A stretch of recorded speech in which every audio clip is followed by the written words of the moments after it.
मध्य प्रदेश के सीहोर जिले में, और सीहोर जिला मेरा गृह जिला है, होम डिस्ट्रिक्ट, और इसी जिले में मेरी होम कॉन्स्टिट्यूंसी भी है, जो बचपन से मेरी कर्मभूमि रही है। उस जिले में महिला मोर्चे के राष्ट्रीय प्रशिक्षण शिविर में पधारी हुई हमारी राष्ट्रीय अध्यक्ष प्यारी अक्का, और हिंदी भी कितना अच्छा बोल रही है, बांटी श्रीनिवासन जी, मैं आपका हृदय से स्वागत करता हूं। आज जिनका हमको समापन में मार्गदर्शन मिलेगा, राष्ट्रवादी चिंतक, मौलिक विचारक और कुशल संगठक आदरणीय श्री प्रकाश भाई साहब, भारतीय जनता पार्टी के प्रदेश के संगठन महामंत्री आदरणीय श्रीमान हितानंद जी, हमारी राष्ट्रीय महामंत्री मेरी लाडली बहन सुखप्रीत कौर जी, हमारी राष्ट्रीय मंत्री बहन दीप्ति रावत जी, प्रदेश की राष्ट्रीय उपाध्यक्ष दर्शना बहन जी, रश्मि जी, भारतीय जनता पार्टी की महिला मोर्चे की प्रदेश की अध्यक्ष श्रीमती माया नारोलिया जी, हमारी प्रदेश की महामंत्री बेटी कविता पाटीदार जी, प्रदेश की उपाध्यक्ष बहन सीमा सिंह जी, मेरी धाकड़ मंत्री भी आ गई, कहाँ है सुश्री उषा ठाकुर जी, कतार लटकती रहती है, बिल्कुल देख लो आप, ये मध्य प्रदेश है। आदरणीय करण सिंह वर्मा जी 7वीं बार एमएलए हैं, एक ही इसी क्षेत्र से, a very senior leader, ex minister, और आइडियल जनप्रतिनिधि कैसा होता है वो हम करण सिंह वर्मा में देखते हैं। और देश भर से पधारी हुई मेरी आदरणीय लेकिन लाडली बहनों, मैं सबसे पहले आप सबका मध्य प्रदेश की इस पवित्र भूमि पर हृदय से स्वागत करता हूं। ये मध्य प्रदेश मां अहिल्या देवी की कर्मभूमि है, रानी दुर्गावती जिनने अकबर से लोहा लेके दांत खट्टे किए थे, वीरांगना अवंतीबाई, रानी कमलापति यही राज करती थी, और जिन्होंने पराजय के बाद धोखे से हार, मैं उस इतिहास में नहीं जा रहा, समय नहीं है, दोस्त मोहम्मद खान ने पीठ में छुरा घोंपा था, धोखे से जब सेनाएं पराजित हो गई तो भोपाल के बड़े तालाब के पास छोटा तालाब है, वहां जल समाधि ली थी, और उनके नाम पे हमने भोपाल के आधुनिक रेलवे स्टेशन का नाम, जब प्रधानमंत्री जी आए थे तो कमलापति, रानी कमलापति रेलवे स्टेशन रखा। ये उनकी पवित्र भूमि है। ये झांसी की रानी लक्ष्मीबाई अभी उम्र कुल 23 की थी, मनुज नहीं अवतारी थी, हमको जीवित करने आई, बन स्वतंत्रता नारी थी, दिखा गई पथ सिखा गई जो हमको सीख सिखानी थी, खूब लड़ी मर्दानी वो तो। ये उनकी कर्मभूमि है। सुमित्रा ताई जैसी नेता यहां से, राजमाता विजया राजे सिंधिया जी। देखिए बहनों, प्रारंभ से आप देखें, भारतीय संस्कृति और जनसंघ से लेकर भारतीय जनता पार्टी, उनमें बहनों का जो महत्व है वो सबसे ऊपर है। आज नहीं, हजारों साल पहले हमारे ऋषियों ने कहा था, यत्र नार्यस्तु पूज्यन्ते रमन्ते तत्र देवता। जहां मां, बहन और बेटी को मान सम्मान और इज्जत की नजर से देखा जाएगा, देवता वहीं निवास करेंगे। अनादिकाल से। बीच के कुछ कालखंड को छोड़ दें, जब हम गुलाम हो गए थे, मुगलों का शासन था, अंग्रेज आए, अगर उस कार्यकाल को छोड़ दें, कालखंड को छोड़ दें, तो मां, बहन और बेटी को बहुत उच्च स्थान दिया गया है। ये देश है जिसने कहा नारी तू नारायणी। और जनसंघ के समय से आप देखें, चाहे राजमाता जी हो, राजमाता जी को मनाने गए थे कि राष्ट्रीय अध्यक्ष बन जाए अटल जी, अडवाणी जी,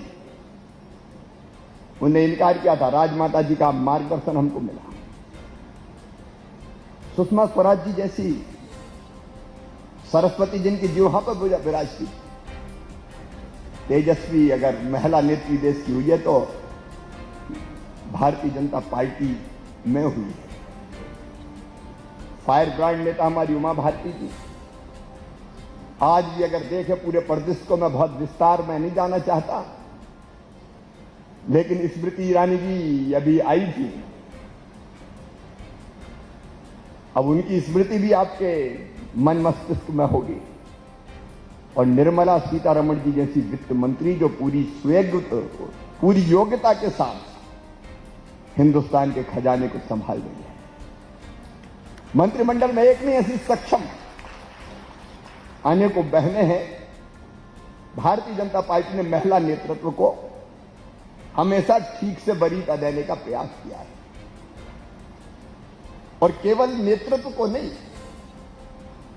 जो भारतीय संस्कृति का मूल सोच है, वही भारतीय जनता पार्टी का है। आज जब मैंने महामंत्री जी से पूछा कि किस विषय पे बोलना है राष्ट्रीय प्रशिक्षण शिविर में, तो उन्होंने कहा कि व्यवहारिक रूप से आप जो मध्य प्रदेश में कर रहे हैं वो बताएंगे तो ज्यादा ठीक होगा। तात्विक भूमिका रखेंगे श्री प्रकाश जी। लेकिन भारतीय जनता पार्टी केवल कहती नहीं है, करके दिखाती है जहां सरकार होती है। आज केंद्र में हमारी सरकार है, मोदी जी नेतृत्व कर रहे हैं। और आज मैं अंतरात्मा से कह रहा हूं, मोदी जी भारत के लिए भगवान का वरदान है। ऐसा नेतृत्व हमको मिला। 24 घंटे निरंतर एक ही जिद, एक ही जुनून, एक ही जज्बा, एक वैभवशाली भारत, एक गौरवशाली भारत, संपन्न भारत, समृद्ध भारत, एक शक्तिशाली भारत का निर्माण। उपलब्धियां गिनाऊं तो घंटों लग जाएंगे। और एक और भारतीय जनता पार्टी का, मोदी जी का भी तो भारत तब तक समृद्ध और शक्तिशाली नहीं बन सकता, तब तक संपूर्ण नहीं हो सकता, जब तक महिला सशक्तिकरण नहीं होगा। यह सुस्पष्ट सोच है हमारा।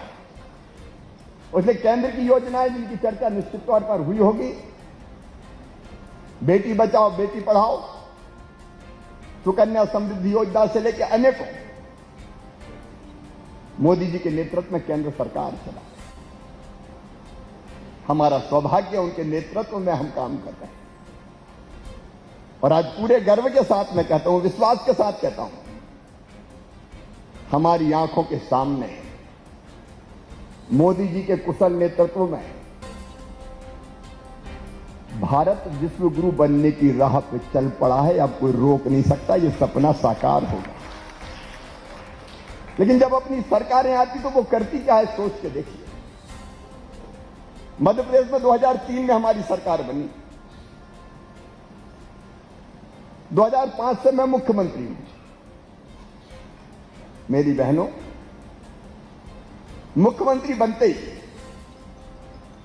अगर सबसे पहली योजना औपचारिक रूप से मैंने बनाई तो उस योजना का नाम लाडली लक्ष्मी योजना है। और उस योजना की कल्पना भी मैं बताता हूं आपको। यह योजना दिमाग में आई कैसे? ये कोई वोट बैंक की राजनीति का एजेंडा नहीं था हमारा, हृदय की तरफ से निकली हुई योजना। मेरा जन्म गांव में हुआ। मैंने बताया कि बीच का कालखंड ऐसा था जिसमें समाज का बहनों के प्रति सोच बदल गया था। मुगल काल की बात करें, उसके बाद के काल की बात करें, बेटा और बेटी में भेद किया जाता था। मैं अपने गांव की कथा आपको सुनाता हूं। बेटा अगर पैदा होता तो खुशियां मनाई जाती, मां भी खुश, सासू जी भी प्रसन्न, बेटा आया है। लेकिन बेटी अगर पैदा हो गई तो मां का चेहरा ही उतर जाता था, जैसे बेटी नहीं कोई आफत आ गई हो।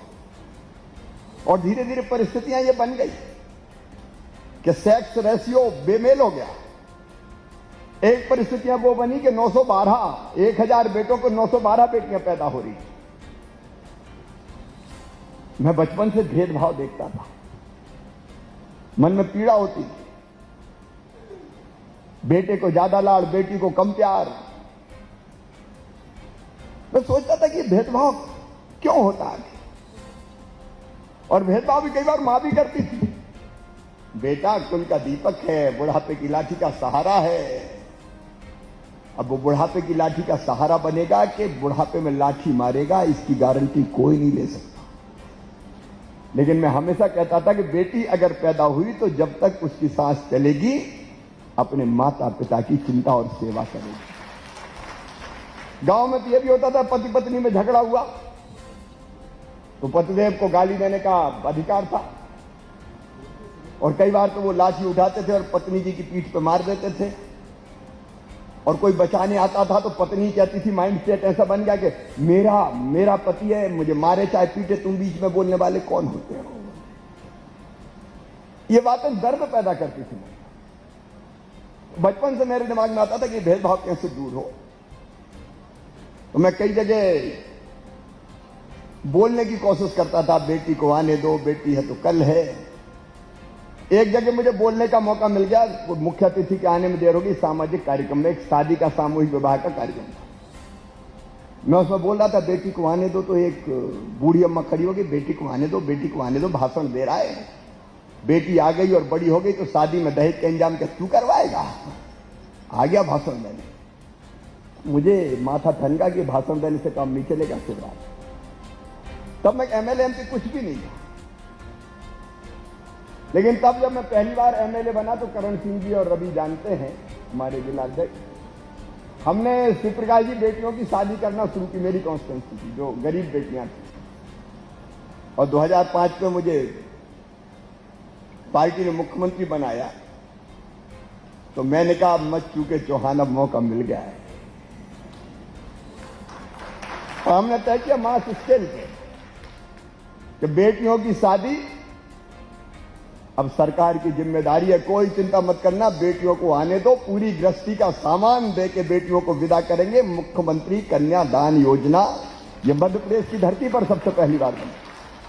और आज भी अगर आपने अखबार उठाए तो कन्या विवाह संपन्न हो रहे हैं। कल भी मैं गया था एक जगह, पूरी गृहस्थी का सामान देके एक परिवार को जो चाहिए सरकार उनको विदा करती है।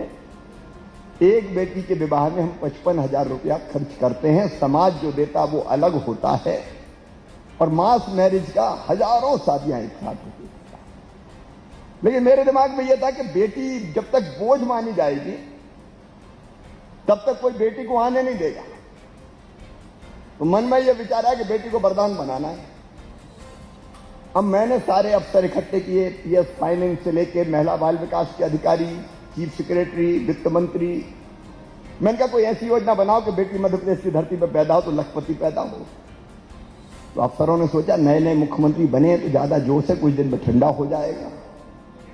बोले सर इम्पॉसिबल, हो ही नहीं सकता, इतने पैसे कहां से लाएंगे।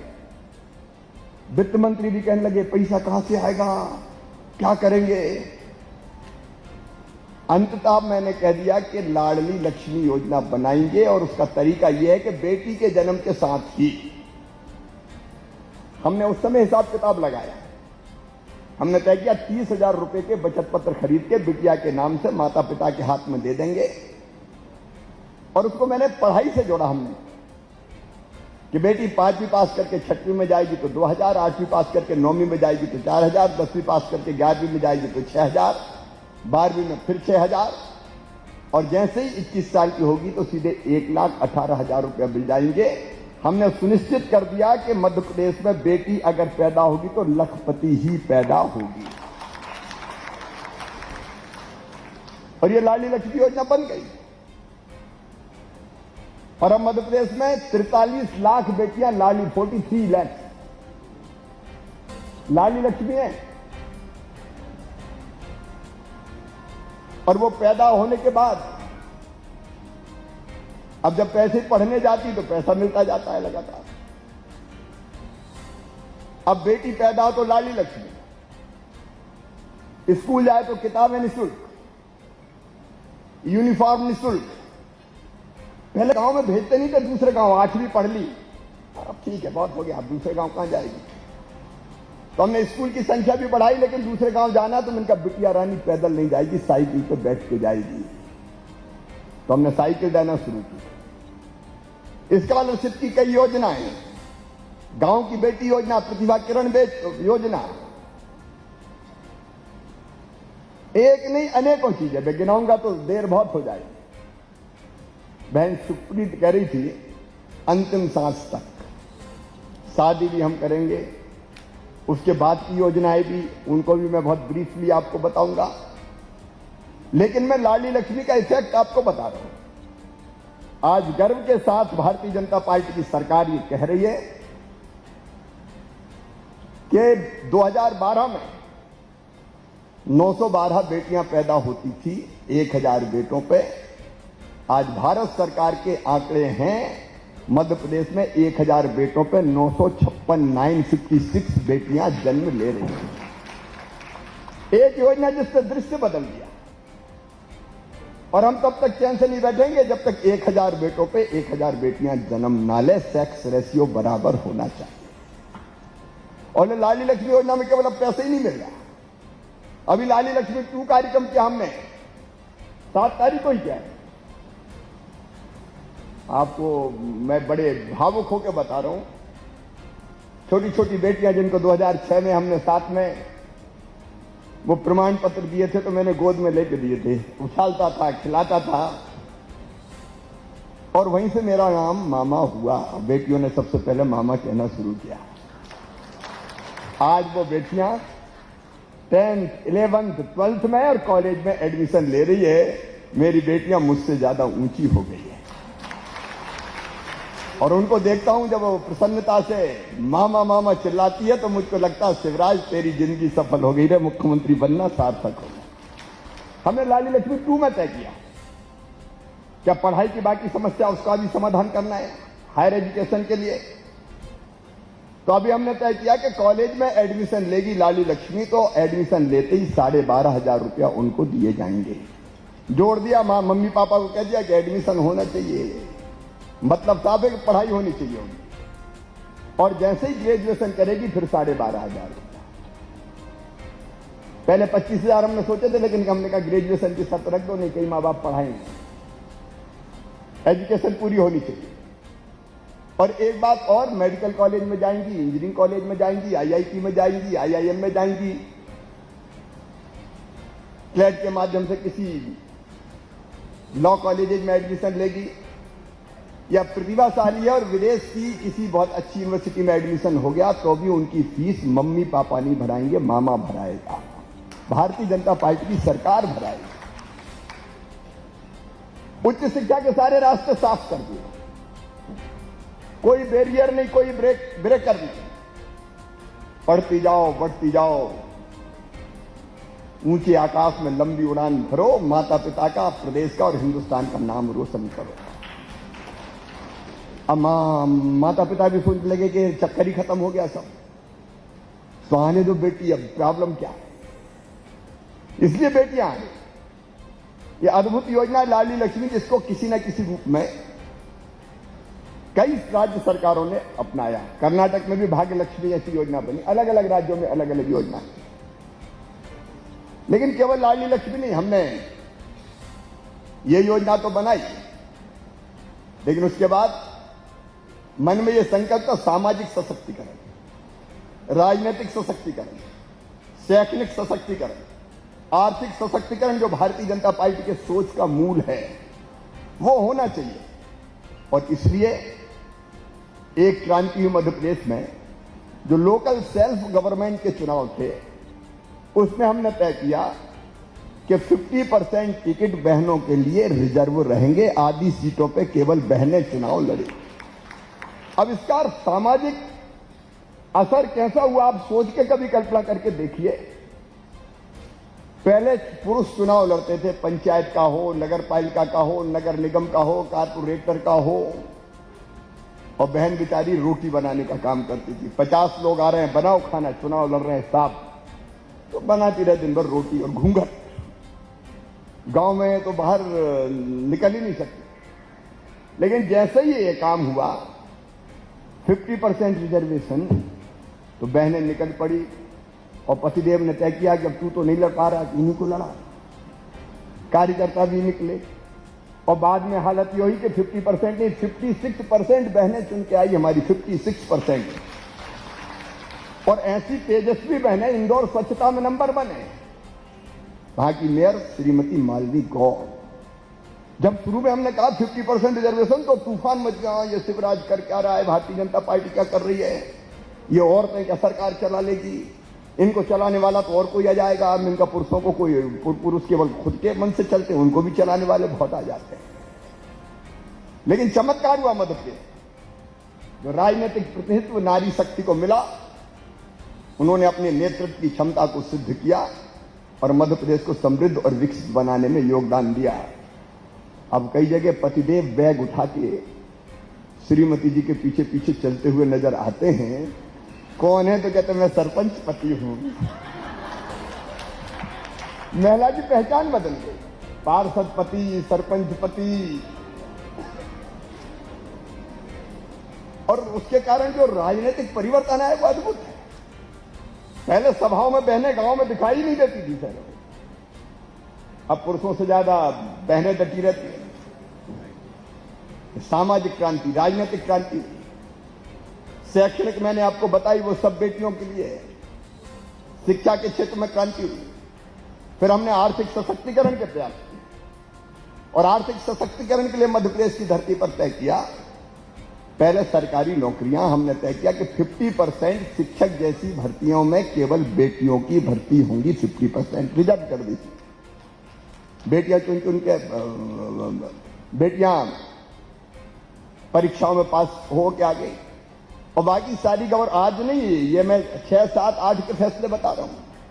सारी गवर्नमेंट सर्विसेज में 33% अनिवार्य कर दी और फिर एक फैसला किया पुलिस में भर्ती का, वो भी सबसे पहले मध्य प्रदेश में हुआ। हमने फैसला किया कि पुलिस में बेटियों की भर्ती करेंगे। अब पुलिस के अफसर ही बिगड़ पड़े कि ये लड़कियां क्या करेंगी, आके अपराधियों को कैसे पकड़ेंगी, तो गड़बड़ हो जाएगी। मैंने कहा कि कई बार पुरुष भी नहीं पकड़ पाते, ये फैसला अटल है। मध्य प्रदेश में पुलिस में 30% रिजर्वेशन बेटियों को दिया ही जाएगा। आज आप देखेंगे जगह जगह बेटियां हाथ में बंदूकें लिए अपराधियों की अकल ठिकाने लगाने का काम कर रही है। एक नया इतिहास रच गई। सामाजिक सशक्तिकरण, राजनीतिक सशक्तिकरण, आर्थिक सशक्तिकरण के लिए बहनों हमने तय किया। बहनें जो इंडस्ट्री लगाएगी बेटियां, 2 इंडस्ट्रियल क्लस्टर बन रहे हैं, एक इंदौर में और एक भोपाल में, जो केवल महिला उद्यमियों के लिए सुरक्षित रहेंगे। नारी सम्मान कोष अलग बनाया और एक और बड़ा काम किया। मैं सारी योजनाएं नहीं बताऊंगा क्योंकि समय बहुत लगेगा, लेकिन देखो एक फैसले से कितनी बड़ी क्रांति आती है। हमने तय किया कि मध्य प्रदेश में जो प्रॉपर्टी बहन के नाम खरीदी जाएगी, महिला के नाम खरीदी जाएगी, तो स्टाम्प ड्यूटी केवल 1% लगेगी। पुरुष के नाम खरीदोगे 5%, महिला के नाम खरीदोगी 1%। पिछले एक साल में 3,000 करोड़ से ज्यादा, 3,000 करोड़ रुपए से ज्यादा की रजिस्ट्रियां केवल बहनों के नाम हुई। अब पति ने का पैसा ज्यादा लगा, तेरे नाम करवा ले, तो बहन संपत्ति का मालिक बन गई। कई योजनाओं में तय कर दिया पट्टा देना तो पति और पत्नी, अकेले पतिदेव की नहीं होगी, पत्नी की भी होगी। पुरुष और स्त्री एक दूसरे के पूरक है। हमारे अर्धनारीश्वर की कल्पना की गई है, दोनों पूरक है एक दूसरे की, कोई बड़ा नहीं कोई छोटा नहीं। ये बराबरी आनी चाहिए, सब जगह दिखाई देनी चाहिए। और केवल इतने नहीं, एक और उदाहरण आपको दूंगा। मध्य प्रदेश के महिला स्व सहायता समूह का, मध्य प्रदेश का नेतृत्व महिलाओं का हमारा बैठा है, बेटियों का। मैं आज आपको बता रहा हूं, गांव में गरीब परिवारों की जो बहनें कभी बात करना नहीं जानती थी, हमने अभियान चलाया महिला सेल्फ हेल्प ग्रुप आजीविका मिशन पे, और हमने तय किया कि गरीब बहन को लखपति बनाना है। आर्थिक गतिविधियां इतनी चले और सरकार हर चीज में मदद करे उनकी, जिससे वो गरीबी से बाहर निकल के आए। कई काम हमने महिला सेल्फ हेल्प ग्रुप को दे दिए। राशन की दुकानें वो चला रही हैं, स्कूल की गणवेश वो सिल रही हैं, पोषण आहार के प्लांट मध्य प्रदेश में 7, जो रेडी टू ईट आता है वो पहले ठेकेदार बनाते थे, बड़े कॉन्ट्रैक्टर। बहन का जब बहनें हैं और बच्चों के लिए बेहतर बहनों से ज्यादा पोषण आहार और कौन बना सकता है। अब कोई ठेकेदार नहीं बनाएंगे, महिला सेल्फ हेल्प ग्रुप के महासंघ बनाएंगे, फैसला हो गया। और 800 करोड़ का पोषण आहार को बना रही, पूरी फैक्ट्री है, कभी एक आध देख के जाना। पूरी फैक्ट्री को मैनेजमेंट से लेके मजदूर तक महिला सेल्फ हेल्प ग्रुप की बहनें काम कर रही है। और उनका टर्नओवर कितना है ओवरऑल? साबुन तो वो बनाती है, अचार, बड़ी, पापड़ से लेके अनाज खरीदने के काम से लेके कपड़े से लेके इतनी विविध चीजें बना रही है कि मैं केवल इतने ही बता रहा हूं कि उनका 20,000 करोड़ रुपए का टर्नओवर है। महिला सेल्फ हेल्प ग्रुप का 20,000 करोड़, 20,000 करोड़ रुपए का कोई कल्पना कर सकता है। और कई बहनें हमारी हजारों लखपति क्लब, हमने बनाया लखपति क्लब, मतलब जिनकी आमदनी 1 लाख रुपया पर ईयर से ज्यादा हो जाए वो लखपति, उनका क्लब बनाया लखपति क्लब। तो गरीब घरों की बेटियां लखपति क्लब में शामिल हो रही है और गर्व से कहती है अब मैं लखपति क्लब में शामिल हो गई। हमने संकल्प लिया है कि हर बहन की आय गरीब से गरीब की घर का काम करते हुए 10,000 रुपया महीना तो होनी ही चाहिए किसी भी कीमत में। अद्भुत काम करो। उनकी नेतृत्व की क्षमता देख के मैं तो हैरत में, जो घरों से निकलती नहीं थी वो ऐसा फर्राटेदार भाषण देती है, विदेशों में जा रही है। रेखा पेंद्राम नाम की हमारी ट्राइबल बहन थी, उसका विदेश दौरा हुआ, वहां स्पीच देके आई, संयुक्त राष्ट्र संघ में बोल रही, महिला सेल्फ हेल्प ग्रुप। नारी की शक्ति का कोई अंदाज लगा सकता है? एक बार अवसर दे दो, चमत्कार करके वो दिखा देंगी। इसका ज्वलंत उदाहरण मध्य प्रदेश की धरती है। उन बहनों को हम काम करते हुए देख रहे हैं। महिला अपराधों के प्रति 0 टॉलरेंस मध्य प्रदेश में चाहिए। ये मध्य प्रदेश है, हमने सबसे पहले मध्य प्रदेश की विधानसभा में कानून बनाया। मध्य प्रदेश शांत प्रदेश है, अच्छा प्रदेश है, लेकिन कुछ दुर्भाग्यपूर्ण घटनाएं तो होती है। हमने कहा बेटी के साथ अगर कोई दुराचार करेगा तो फांसी के फंदे पर लटका दिया जाएगा। सजाए मौत के अलावा और कोई दूसरा दंड नहीं होगा। 76 लोगों को फांसी की सजा सुनाई जा चुकी है। सुप्रीम कोर्ट तक जाके फिर राष्ट्रपति की दया याचिका तक मामला जाता है तो लटकने में देर लगती है। और अभी अभियान चल रहा है कि अगर किसी ने हिमाकत की, बेटी का अपमान करने की, दुराचार की, तो सीधे जेल तो भेजते ही हैं, उनके मकान ध्वस्त कर दिए जाते हैं, फिर सीधे बुलडोजर चलते हैं, आर्थिक रूप से कमर तोड़कर तबाह करके रख देते हैं। महिला अपराधों के प्रति 0 टॉलरेंस, छोड़ेंगे नहीं हम किसी भी कीमत पे, ये संकल्प है।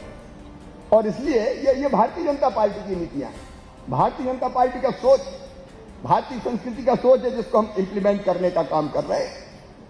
तो मैंने केवल ये इसलिए बताया कि जहां भारतीय जनता पार्टी की सरकार हर एक राज्य में की अपनी अलग अलग योजनाएं बनाई, और प्रधानमंत्री जी तो अद्भुत है, उनकी योजनाएं है ही। और इसलिए राष्ट्रीय सशक्तिकरण हो रहा है, देश आगे बढ़ रहा है। लेकिन देश में महिला सशक्तिकरण की गति भी आप देखिए। बिना महिलाओं के सशक्त हुए देश सशक्त नहीं हो सकता। वो महायज्ञ मोदी जी के नेतृत्व में पूरे देश में चल रहा है। और जहां जहां अपनी सरकारें, हम लोग भी विनम्र प्रयास कर रहे हैं। हम सब शिव प्रकाश जी को सुनेंगे। मैं एक बार फिर अपनी प्रिय बहनों का मध्य प्रदेश की धरती पर, मेरे कर्मभूमि पर हृदय से स्वागत करता हूं। खुशी इस बात की कि आप सीहोर आए, क्योंकि मेरा होम डिस्ट्रिक्ट है। लेकिन तकलीफ इस बात की है कि भोपाल में होता तो मैं घर पे भी आपको भोजन के लिए बुलाता, उस अवसर से मैं वंचित रह गया।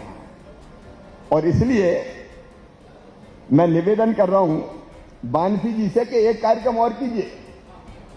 मध्य प्रदेश में निमंत्रण है, महिला मोर्चे को परमानेंट। जब आपको राष्ट्रीय कार्यक्रम करना हो, बाकी किसी को तकलीफ देने की जरूरत नहीं, मामा तो है। आप फिर कार्यक्रम कीजिए और इस बार भोपाल में करेंगे तो घर भी पधारिए। अपनी प्रिय बहनों को प्रणाम करते हुए, और कोई अगर गलती रह गई हो, कोई चूक हो गई हो, कोई असुविधा हुई हो, तो उसके लिए मैं माफी चाहता हूं। बहुत बहुत धन्यवाद।